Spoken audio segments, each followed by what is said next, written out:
I'm extremely proud of this group, this entire team, and you know, somebody had mentioned 12 months ago, that's when these guys, you know, they set this team goal, and it wasn't just to play in this game, it was to win this game. So, been a lot of pressure on them. You know, every week that bullseye, so to speak, gets bigger and bigger. It just never mattered to them. They just kept showing up. So, I'm extremely proud of them. Okay, questions for players or coach? Coach, you get down to the last couple minutes of the game there. Did you think about taking a knee right then and running it out, or did you worry about the fumble maybe come back and haunt you? Yeah, I mean, obviously you never want to put the ball on the ground there in that situation. But I was confident. I was confident, you know, in our defense and our ability to stop them. You know, we were discussing taking a knee, and we knew they had one timeout left. And to be honest with you, we felt like we needed to run one more play to be able to kneel it the rest of the game. And that was the one play that we felt we needed, and the ball went on the ground. So. And Jamal, this team's done this all year long with the defense and running the game. And we know today it was the running game and the defense that sealed it really well. Could you just talk about how the team brought together all season long and that day?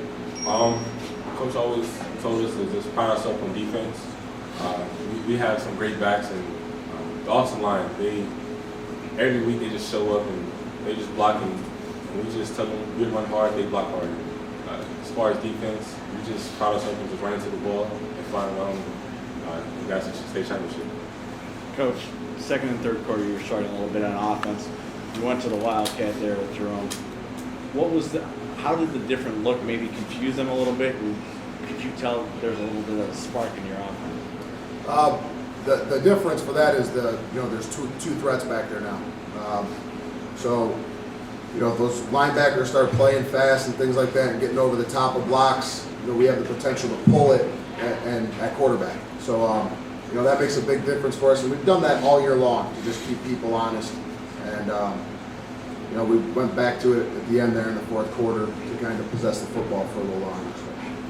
Coach, did you make some kind of a defensive adjustment in the fourth quarter? They had their best success of the day running it in the third quarter. I wonder if you adjusted something to kind of shut them down after that. I think honestly, the difference was our offense. We scored right after, you know, we answered them with a score, and with the time running low like that, you know you're limited to your possessions, and you know, I can't speak for them, but I would assume they felt like they had to throw it around a little bit more. So I think that was the biggest difference, you know, answering them with a score. Justin, you had 6 picks coming into the game for 48 yards. Your 7th one, you take it back for your first for a touchdown on the season, and it's 49 yards. Can you just take us through the play and what it means to have that big of an interception in this kind of game? It feels great to put my team in a position to win. So, words can explain how I feel right now. I can say no more. Jerome, you've practiced at the stadium before. You got a chance to play here. And you're going to play, obviously, playing here the next 4 years. What was it like, and how exciting was it to play? It's really amazing. I've been here when it was 108,000 people, just screaming and yelling. But it's nothing like having my family, my friends, the alumni of the Benedictine, just the Benedictine family. It's nothing like it. And just to come here and win, and to be back here the next 4 years, it's nothing in the world. Jerome, you guys dressed in the Ohio State locker room, right? Are you scoping out kind of positions where you might want a locker next year? A little bit. When I came to the locker room for visits, I always see the linebacker in a certain area. Sure enough, that's where I sat. Colin, obviously, your older brother was in the same position. Talk about it a little before, you know, you were excited about it, but what's it really feel like now that you're sitting here? You know, it's really awesome. Just, you know, we have something to share that's probably one of the most special things I'm ever going to have in my entire life is the state championship. And like Jerome said, it's a family, and, you know, everyone, you know, there's thousands of people that even weren't at the game, but they had their eyes on us. You know, like my brother had his eyes down on me, and I had mine on him when he was down there, so it's pretty special. Hey, Coach, can you go through these 4 players and just kind of talk about the game they had today? Yeah. We'll start right here with Brian Scheffler on the end. You know, obviously, quarterback.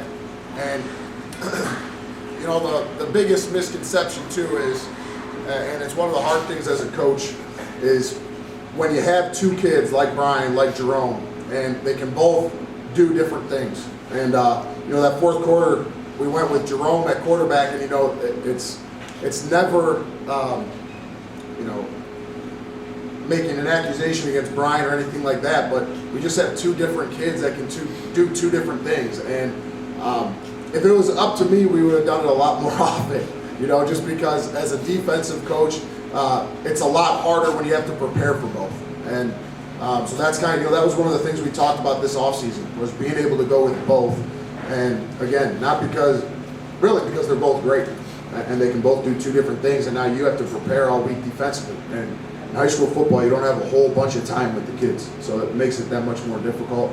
And then right here, Justin Lane, we've been telling him all year we could have some special teams touchdowns. In the punt game or the kicking game, all he had to do was avoid the punter or kicker, which he struggled with throughout the year. So he decided to avoid the quarterback instead there on the interception return for a touchdown and make up for all that week 15. So, and then Colin here, Pecoraro. I mean, what more can you say? He's been just a war daddy all year on the defensive line. He comes in, now he goes in and plays fullback. He plays tight end. He's normally on offense. He's kicking out the defense's best defensive lineman in all of our run game and things like that. I mean, he just shows up every day, fights his butt off. And then Jerome, he came up to me with I think it was 55 seconds left in the third quarter. Just because right after he said it to me, I looked up and clicked over to the offensive headset, and he just said, "I don't care. There's 12 minutes left. Wherever I need to play, whatever you need to do, let's go." So that was where we kind of said, "All right, we use him sparingly at quarterback to have that dual threat back there, but there's 12 minutes left in the season." So. Jerome, take us through the TD run. Nice initial block by Bias, and then you're able to pick up the outside there. My thought was just a score, and as soon as Bias got that block, it was just I just seen the end zone, and I wasn't letting nobody stop me. Offensive line, I just give them big credit all year round, and I'm just happy to have these brothers blocking for me, and I'm happy that we all can share the state championship. Jerome, 5 different decades, Benedictine has won the state championship. What's the significance of that for you, even though you obviously weren't alive the first time you did that? One of my good friends, Lamar, coming into Benedictine, we always said, we both said to everybody that we met, we're going to win the state championship. And we promised each other that. We worked hard together. And just to be a part of that and actually fulfill that, it's no feeling to describe that.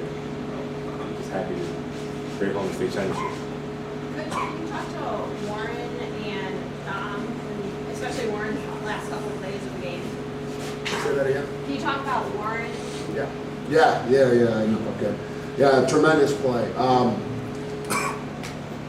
Tremendous play, and he's lucky he made it, because we talk about it all the time, being greedy, and sometimes it's a good thing, sometimes it's a bad thing. You always have to know the situation. In a situation like that, clock's running out, and we got to make that tackle if that guy makes that play. But if he goes up for that ball and doesn't get it, that's 6 points. And so he's lucky he made that play. And Dominic had a huge second half. Dominic Burris played a tremendous second half. He made some unbelievable open field tackles in their option game. And that was one of the things we talked to him specifically about at halftime. And he came out and had a couple tackles for loss and made some tremendous tackles, open field tackles, one-on-one on the pitch, man. And that was great to see. Brian, stand on the sidelines in the fourth quarter. 4th and 1 yard to win a state championship. Talk about the confidence your coach has in you and how strong you feel when he gives you the opportunity to throw that ball. Yeah, we've run that play a few times, but mostly on the goal line, and obviously never in a situation like that before. But I got to give the credit to my O-line, TJ and Nate right there, the guard and center. They just blew those guys up right in front of me, and I just walked right forward. And then I had the easy job there. They did the dirty work up front, and they got the job done. Coach, you've won one of these as a player and now as a coach. Can Can you compare and contrast those and how this one feels? About 30 minutes, I've already been asked that like 10 times. And each time I try to give a different answer. But honestly, the biggest thing is it's better as a player. And there's no question about it. It's better as a player. I'm extremely happy for these guys.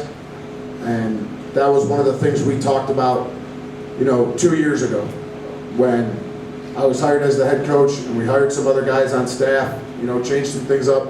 And that's just what we discussed with them was they're going to have to work harder. We're going to ask more of them than they've been asked of before. They're going to work harder and they're going to need to be more committed. And if they're not, they're probably not going to be a part of it. But those who were would be part of something special. And they've stuck it out. And I'm proud of them for that. And they've reaped the benefits. And I'm extremely happy for these kids. Okay, guys, we got to let you go, but thank you.